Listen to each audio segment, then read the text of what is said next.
May it be an evening star shines down upon you. May it be when darkness falls, your heart will be true. You walk a lonely road, oh how far you are from home.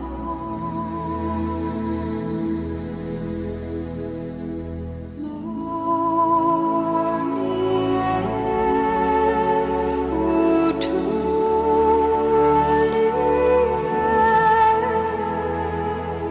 believe and you will find your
Yeah, I was excited. You know, it was beyond me though, because I hadn't done anything like that. So it was exciting, but at the same time a little scary. I remember checking out books, and there was one Washburn photograph that he had taken, I think in the 50s, and it showed climbers going up that last little stretch up toward. It was either up from Denali Pass, or it was up from the final South Peak approach. And I remember having kind of nightmares, I guess, of falling off of that. You know?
Well, what happened between Brad Washburn and Joe Wilcox was a sad yet fortuitous encounter.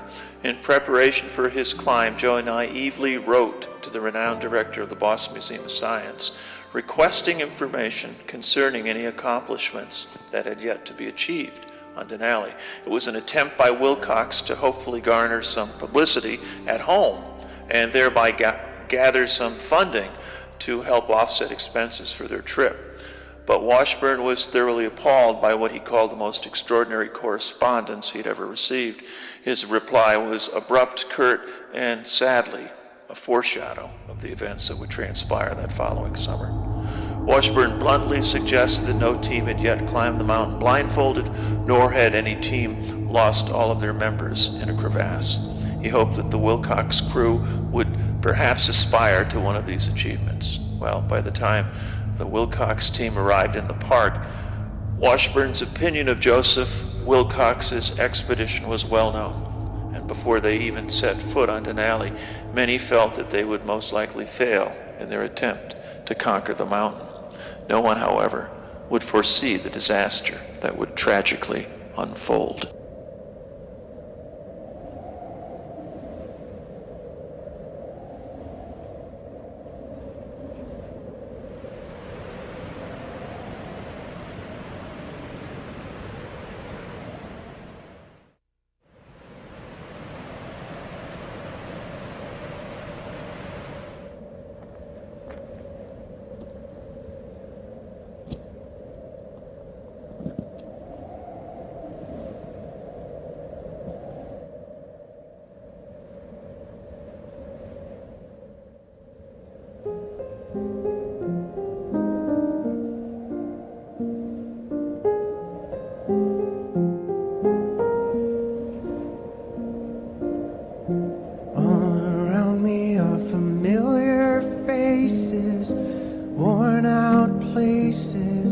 Worn out faces, bright and early for their daily races, going nowhere, going nowhere. Their tears are filling up their glasses, no expression, no expression. Hide my head, I wanna drown my sorrow. No tomorrow, no tomorrow. And I find it kind of funny, I find it kind of sad. The dreams in which I'm dying are the best I've ever had. I find it hard to tell you, I find it hard to take. When people run in circles, it's a very, very mad world. Mad world.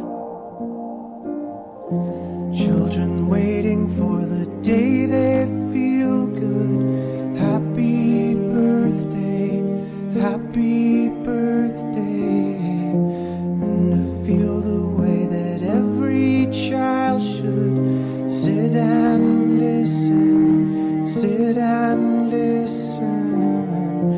Went to school and I was very nervous. No one knew me, no one knew me. Hello teacher, tell me what's my lesson. Look right through me, look right through me. And I find it kind of funny, I find it kind of sad. The dreams in which I'm dying are the best I've ever had.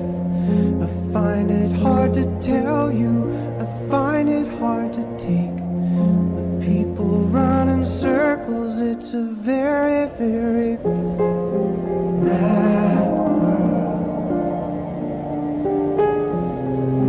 Mad world. Enlarging your Well, when I got up here about 2 weeks before we did anything. That's my recollection, at least. And we spent. Bill wanted me to get up on glaciers, so we went up to Eklutna and did crevasse work, dropping into crevasses. Met the other guys that were on the team, and Bill actually that was one time when we went and did all the glaciers down in down by Portage, the Explorer Glacier, Middle Glacier, and then Byron. We actually hiked along that ridge there, and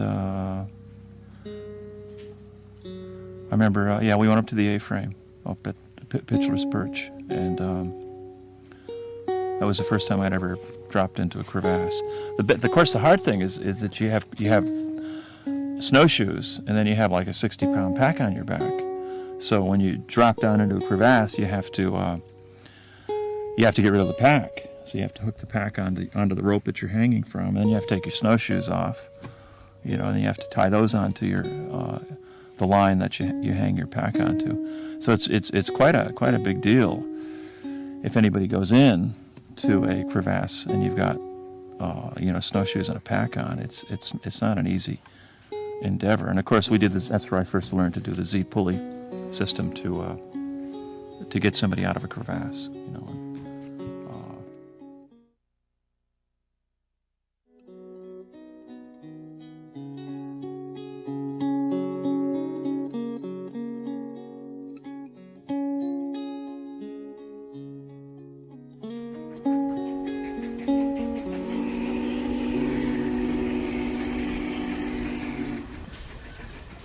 Well, it's 80 miles. You get to the park headquarters and there's no mountain. I mean, you can go by it. I think when we went by it, I think it was in the clouds when we went by it, as I recall. But when you get to the park, you've got an 80-mile drive down to Eielson. Well, 60, and then another 20 to get to Wonder Lake.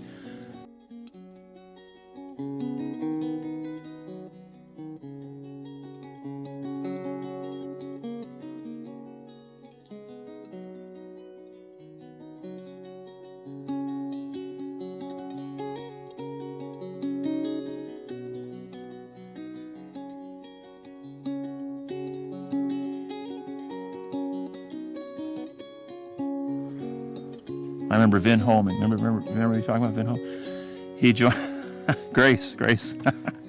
Grace was going with us. She later led the first all-female ascent of Denali. But Grace and Vin, were a couple, and Vin actually hiked up to the A-frame in K-boots, if you can believe that, without crampons. And you've been there, so you know what I'm talking about. He was a character and a half. He died on one of the Himalayan peaks. I can't remember. An avalanche killed him. And then Grace died on Aglutna. She was buried in the avalanche just below the A-frame there. Yeah.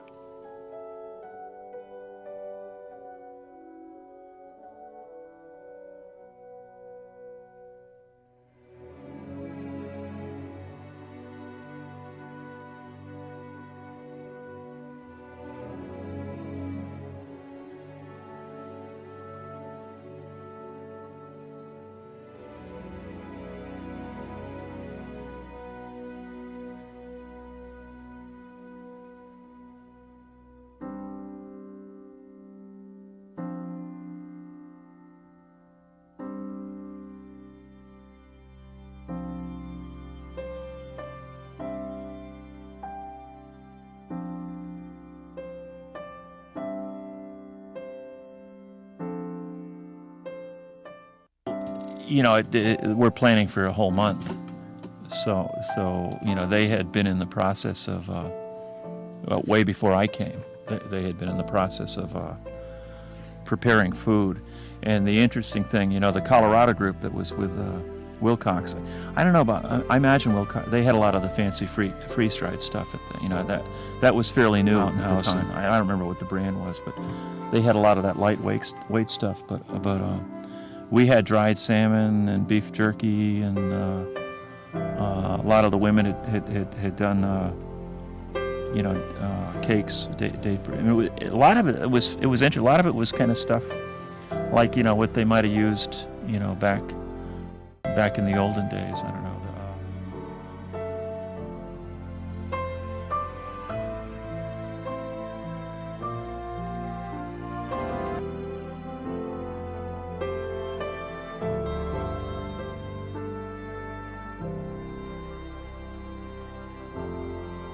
That's his moments, buddy.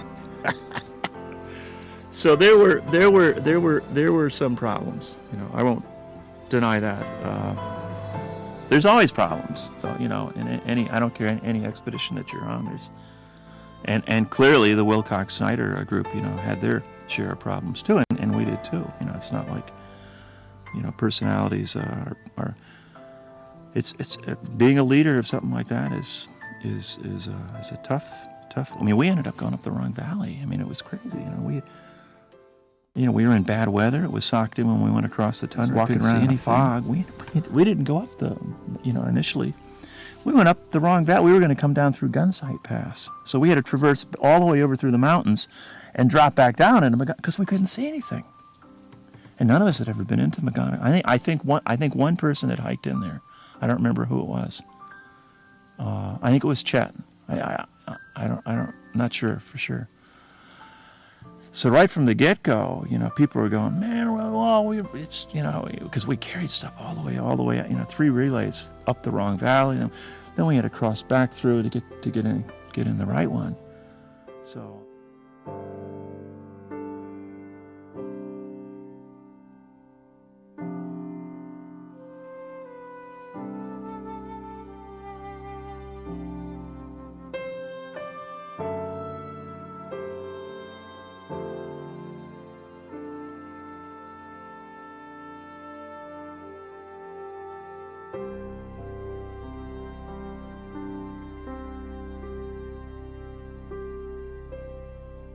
But it was scary, I mean, I don't know how to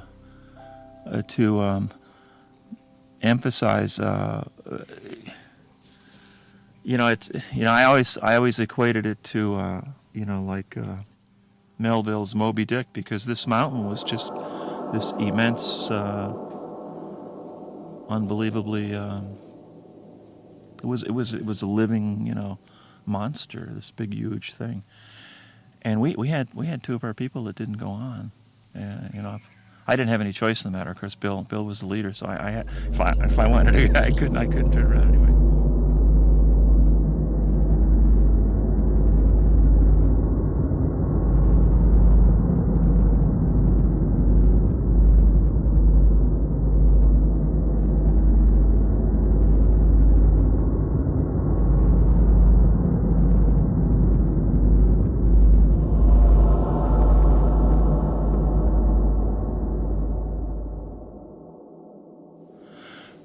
Otherwise it's just the same old stuff with mountaineering gear, your layer clothing. We had a lot of wool. Wool was the big thing, of course, then. But Bill was a big advocate of the Army stuff, and Johnny surplus. And so we had those cotton knit, thin, greenish, pictures of in Sheldon's book. That's what we had. Wool pants, and I had the bunny boots that one of my bunny boots filled up with water and froze.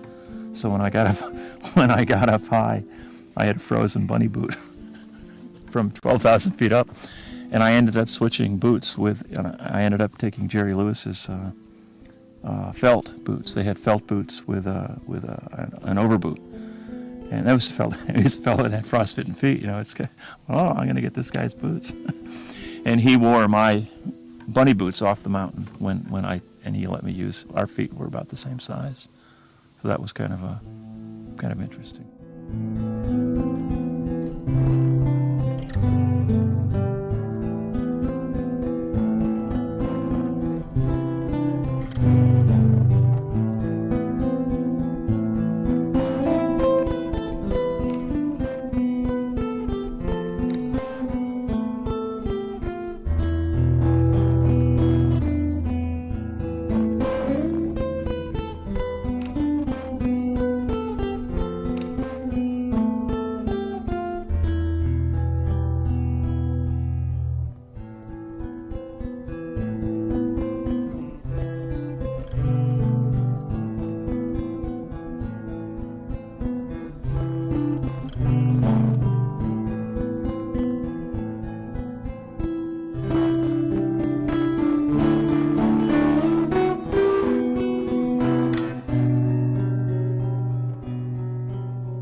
But as far as, the competency of everybody, I didn't, as far as I was concerned, they were way beyond me in terms of, they were all Alaskan. They'd all been members of the Mountaineering Club of Alaska. So it was,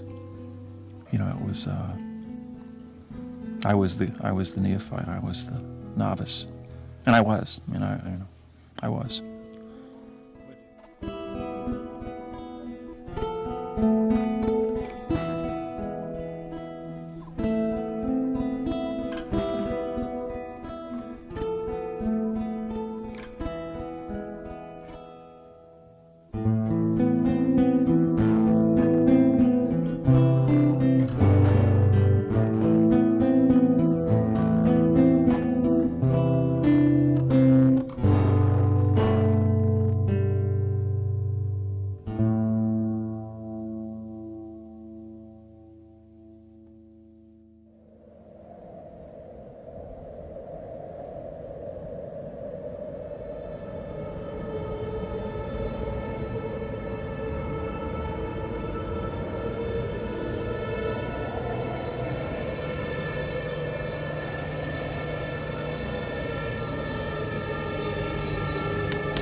No idea. I didn't meet them until we got to 12,000, and I only met the 5 of them that survived. And that was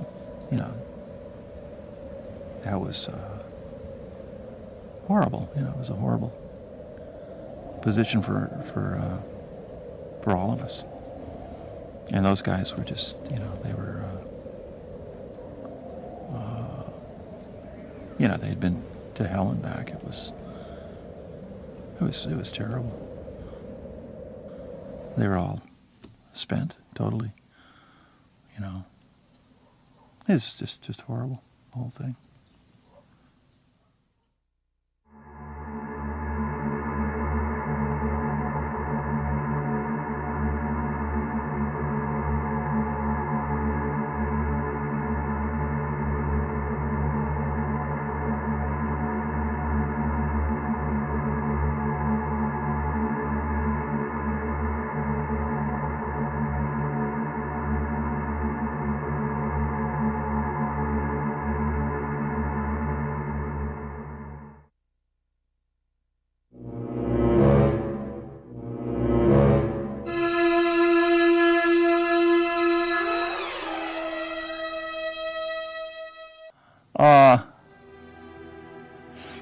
At 12,000 was the scariest for me. I mean, and in the middle of the storm,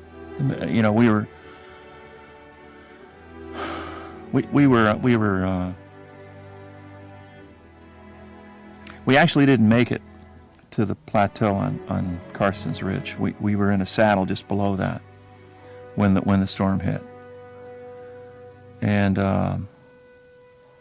that's the first storm I'd ever been in that was of that magnitude. And we had a drop off Karstens Ridge that went down to the Tralaika, 8,000 feet. I don't know, maybe something like it. Because we were at Muldrow's at 10, and then we went up about 1,000 feet up onto the ridge, and it drops off to the Tralaika, probably something like that. And then on the other side, similarly, this is where Elton Thayer died. Was right. I had read about him, in '52, And I knew this was the ridge that he'd fallen off of. So here we were perched in this little place, you know, and these freight train winds start coming down from above, and the noise and the we had those center pole, one pole tents, pyramid tents, and it's terrifying. You know, it's like sitting up next to a the railroad tracks, and the trains going outside back and forth the whole time, and you'd hear the winds coming. You could hear them, you know, but it was that magnitude of noise, and you can't hear anything. And you yell at each other. I mean, I remember just cuddling in my sleeping bag, trying to block it all away. And Bill, saying, "We got to get up. We got to, So we had to drop our tents in that little saddle, and we all were out in the middle of it, and spin drifting the whole. The same thing that those guys were going through, except we were 5,000 feet lower, 3,000. Wilcox and that bunch they were at 15. But we dug walls, and we constructed snow caves, and John and Chet, I think, built a small igloo on the ridge because it just kept going on and on, and it was terrifying. It was, I mean, that's the beginning of, it was like, what am I doing up here? This is crazy. What would you say would be?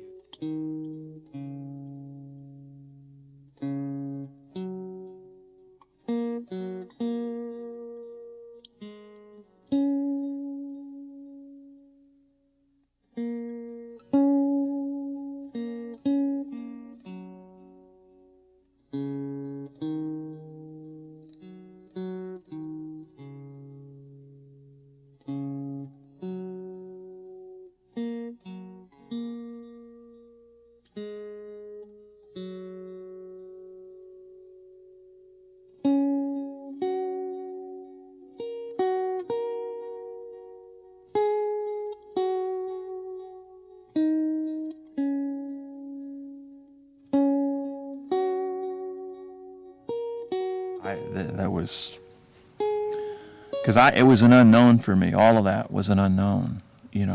I didn't know what altitude sickness was. I didn't know what the fierce jet stream winds were like. And all I knew was that higher on that mountain, it wasn't going to get any easier. And then sitting there, trying to survive at where we were, was almost impossible, but we were able to get out of it, which is the only thing you can do, is somehow get out of it. And the snow came. We were dumped on with snow, so the ridge became real unstable. It was, we had to shovel our way up to the 12-1 platform. We took shovels. We had snow shovels, but we had to shovel the ridge away. And the ridge is, this thing that just goes down like that and goes up. And so, when it did clear, it was shoveling down to a layer that was hard packed so that we could conceivably move stuff up to the little platform that's where most people camp on at 12-1. But I think the biggest thing, and I felt the same way on Hunter, was your mind starts, you don't know what's above. And it's, you have this, and I know more about it now because I've been in those positions, but I know you must feel that way. It's a mystery. It's a mystery until you've been there, and you can listen to any number of people talk about it, or watch any number of slideshows and any number of videos, and there's no way to explain it. And you get in that situation, and you say, maybe I'm not supposed to do this, So I was having all kinds of doubts like that.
yeah, it's just sadness. I mean, it's, you know.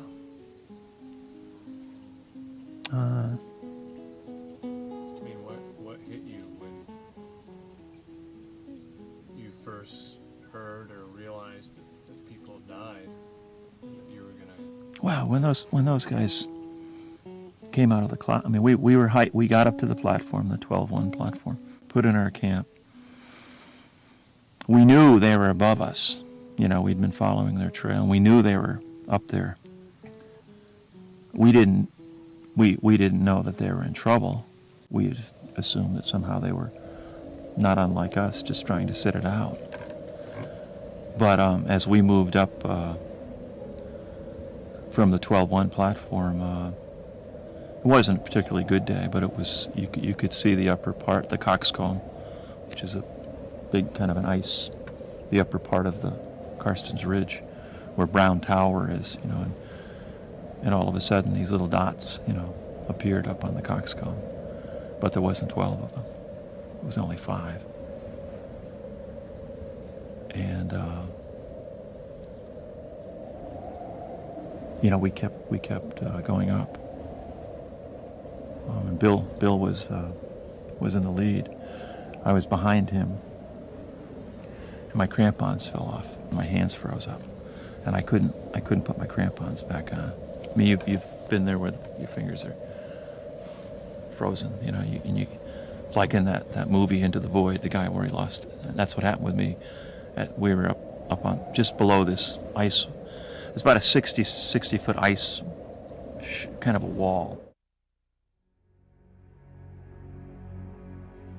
May it be an evening star shines down upon you.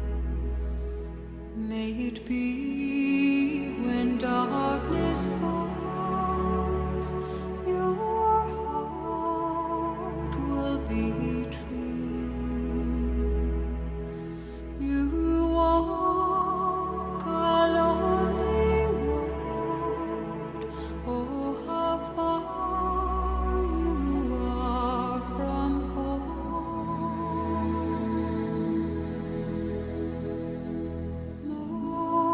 Morning air, ooh, truly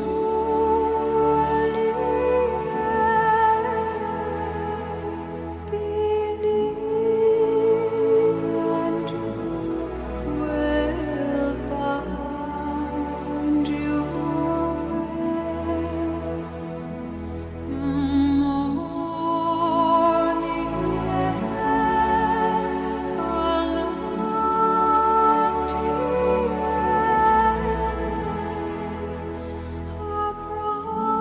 promise lives within you.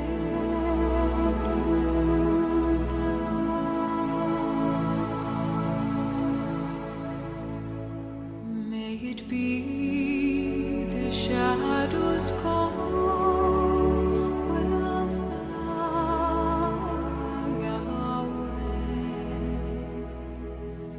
May it be you journey on to light the day.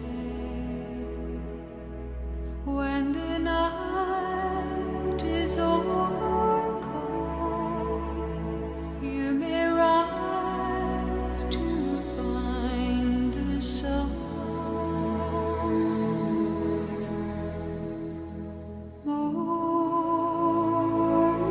air, ooh, truly believe and you will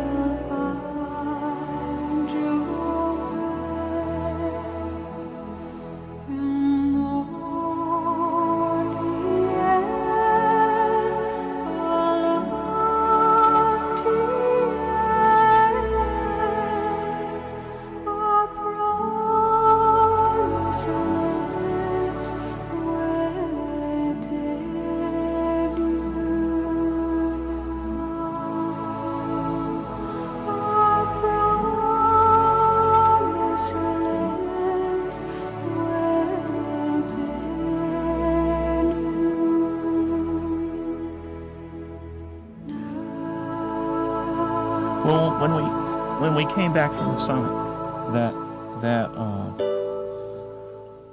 we had found the one body at the high camp, and then Sheldon, had spotted bright colors below Archdeacon's Tower. So we knew that that we weren't going to find anybody alive. So we went on up to the South Peak.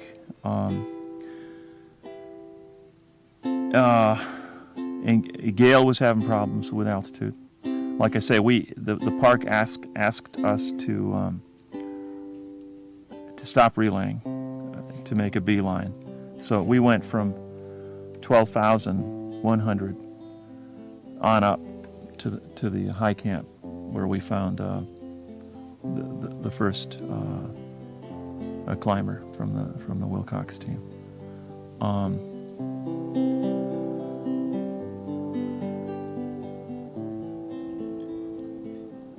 It was aside from being depressing and sad, there was a whole thing of a despair that kind of came over everybody, I think, because we knew there were 6 more people that were missing between here and the summit.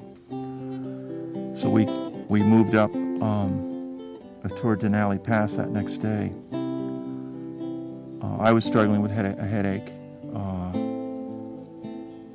So I think, probably I was not unlike Gail, having problems with the altitude.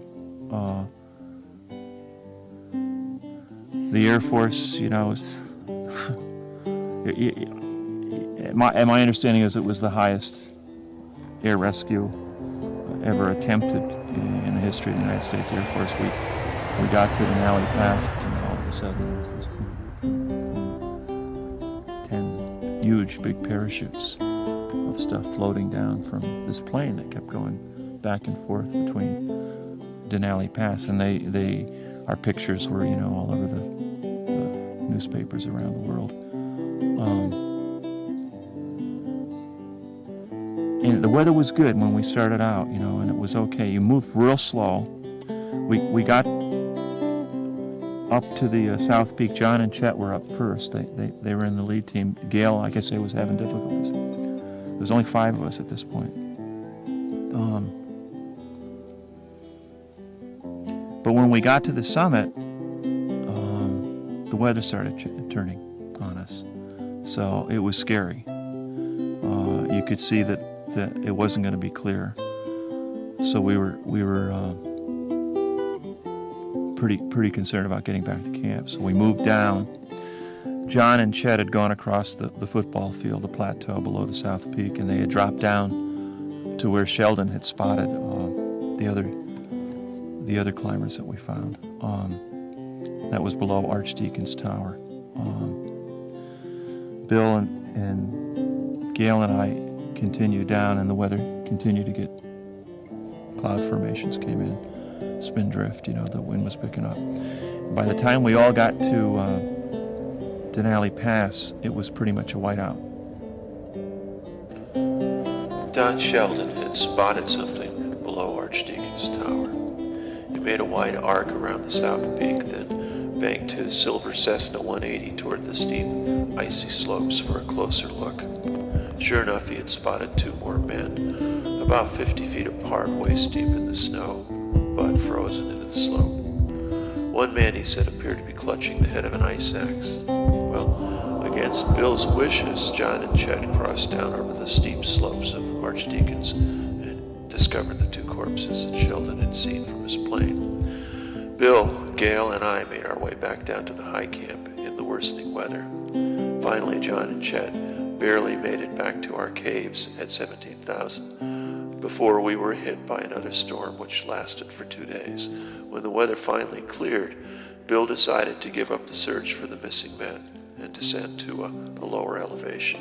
Clearly there had been no survivors, and by now we were all physically exhausted and psychologically drained from our ordeal.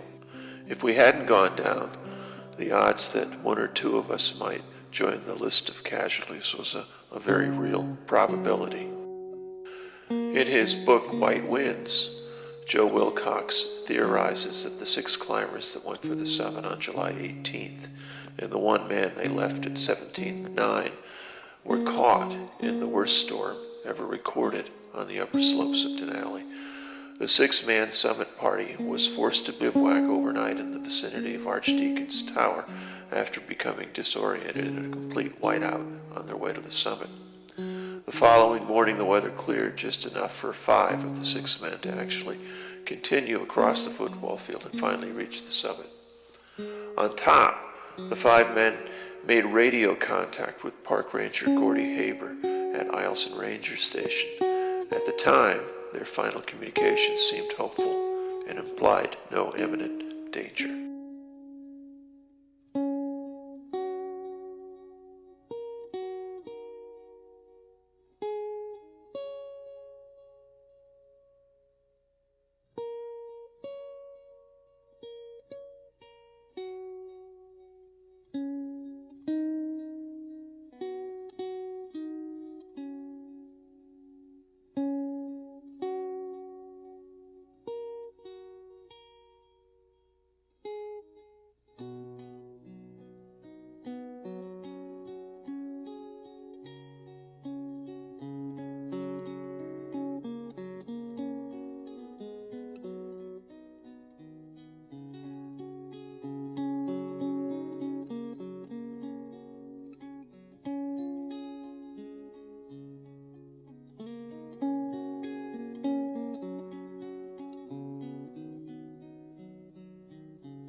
Wilcox believes John Russell was having difficulty with the altitude and chose to return to the 17.9 camp rather than make the summit bid.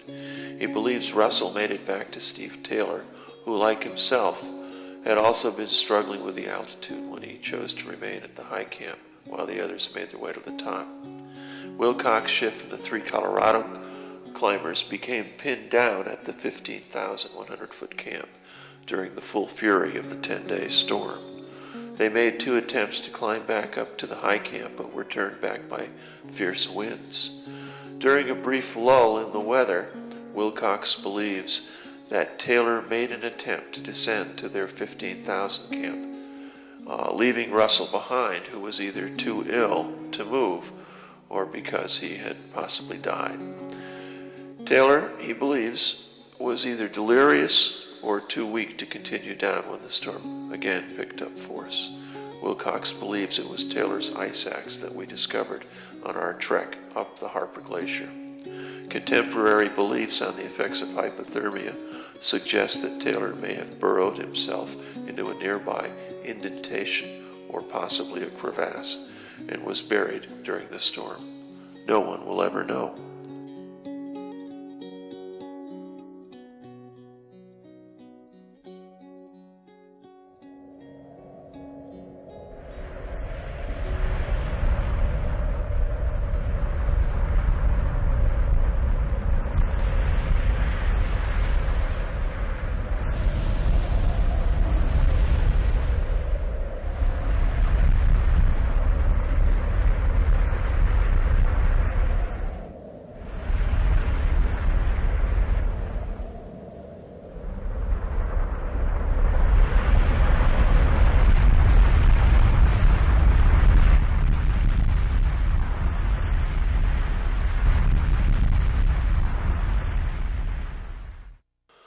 By the time we were off the mountain and had been transported back to park headquarters, we had one final encounter with family members that had flown up to Alaska in the hopes of seeing their loved ones rescued from the terrible disaster they had encountered.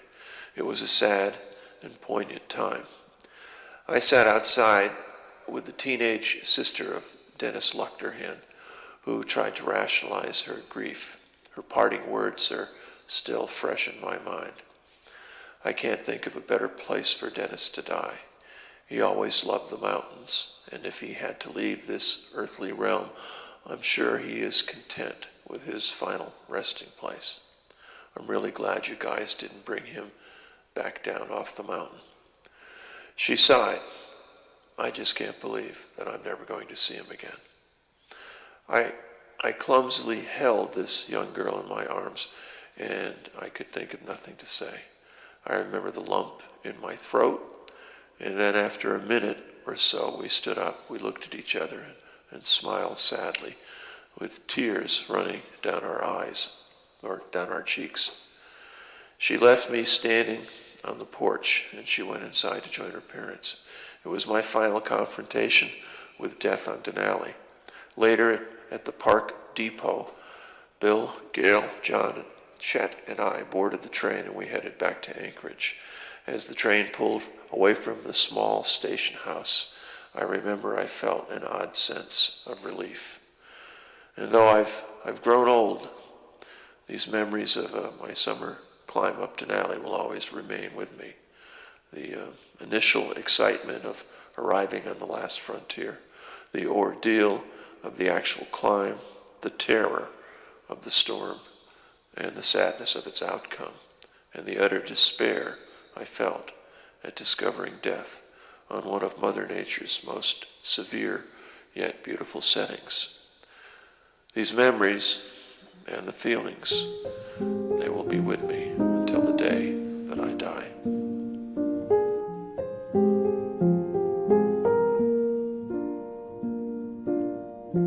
All around me are familiar faces, worn out places, worn out faces, bright and early for their daily races, going nowhere, going nowhere.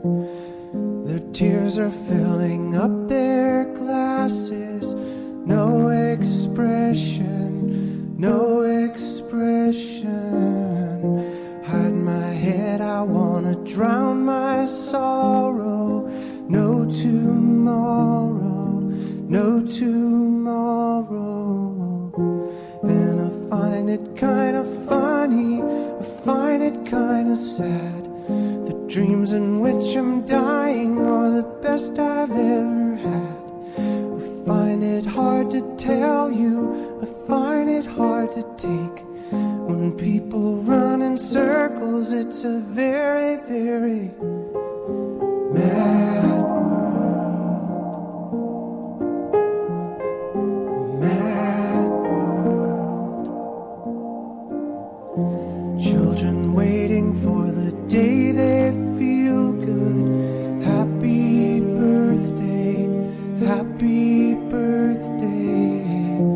And to feel the way that every child should sit and listen, sit and listen. Went to school and I was very nervous. No one knew me, no one knew me. Hello teacher, tell me what's my lesson. Look right through me, look right through me. And I find it kind of funny, I find it kind of sad. The dreams in which I'm dying are the best I've ever had. I find it hard to tell you, I find it hard to take. When people run in circles, it's a very, very